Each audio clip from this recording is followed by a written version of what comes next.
పుట్టినరోజు ఇతర కార్యక్రమాల్లో ఆర్భాటాలకు దూరంగా ఉంటూ పేదలకు సహాయం అందించడంలో ఎంతో సంతృప్తి లభిస్తుందని నారా లోకేష్ యువజన ఫౌండేషన్ రాష్ట్ర అధ్యక్షులు మండపాక సుబ్బు అన్నారు. విశాఖ జిల్లా ఫౌండేషన్ జిల్లా కార్యదర్శి చుక్క సుదర్శనరావు నూకరత్నం దంపతుల ప్రథమ కుమార్తె హాసిని రమ్య పుట్టినరోజు సందర్భంగా సుదర్శనరావు, గూడెం అప్పారావు బుచ్చి, జి శ్రీనివాసరావు సహకారంతో కాకినాడలోని ఫౌండేషన్ రాష్ట్ర కార్యాలయంలోని అన్నా ఎన్టీఆర్ జనార్దన్ క్యారేజ్ ద్వారా 924వ రోజు భారీ ఎత్తున పేదలకు అన్నదానం చేశారు. ఈ సందర్భంగా మండపాక సుబ్బు మాట్లాడుతూ పేదల అన్నార్తి తీర్చేందుకు ప్రతి ఒక్కరూ ముందుకు రావాలని కోరారు. కార్యక్రమంలో ముమ్మిడివరం ఫౌండేషన్ అధ్యక్షుడు అంగాని శేషగిరి వర్మ, కాకినాడ అధ్యక్షులు బత్తుల సూర్యప్రసాద్, నగర కార్యదర్శి కరి వీరబాబు, ఫౌండేషన్ సభ్యులు పాల్గొన్నారు. శ్రీమతి నూకరత్నం దంపతుల ప్రథమ కుమార్తె హాసిని రమ్య జన్మదిన శుభ సందర్భంగా ఈరోజు అన్నా ఎన్టీఆర్ జనార్దన్ క్యారేజీలో పేదలకు భోజన వసతి కల్పించారు.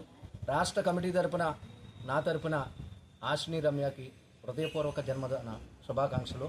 మరి చిన్న వయసులోనే నాన్నగారు మరి బాబాయ్ భోజనం పెడుతున్నారు కదా, నా పుట్టినరోజు ఆర్భాటాలు పోకుండా ఈరోజు నా పేరు మీద భోజనాలు పెట్టమని మరి ఆ చిన్న హృదయంలో మరి ఇంత మార్పు వచ్చి ప్రతి ఒక్కరు కూడా పుట్టినరోజులు ఆర్భాటాలు పోకుండా పేదవారికి పెట్టాలని కోరుకుంటూ మరొకసారి ఈ కార్యక్రమానికి అండగా ఉన్న చుక్కా సుదర్శనరావు గారికి, అదేవిధంగా గూడెం అప్పారావు బుజ్జి గారికి, జి శ్రీనివాసరావు గారికి రాష్ట్ర కమిటీ తరఫున నా హృదయపూర్వక అభినందనలు తెలుపుతూ జై తెలుగుదేశం.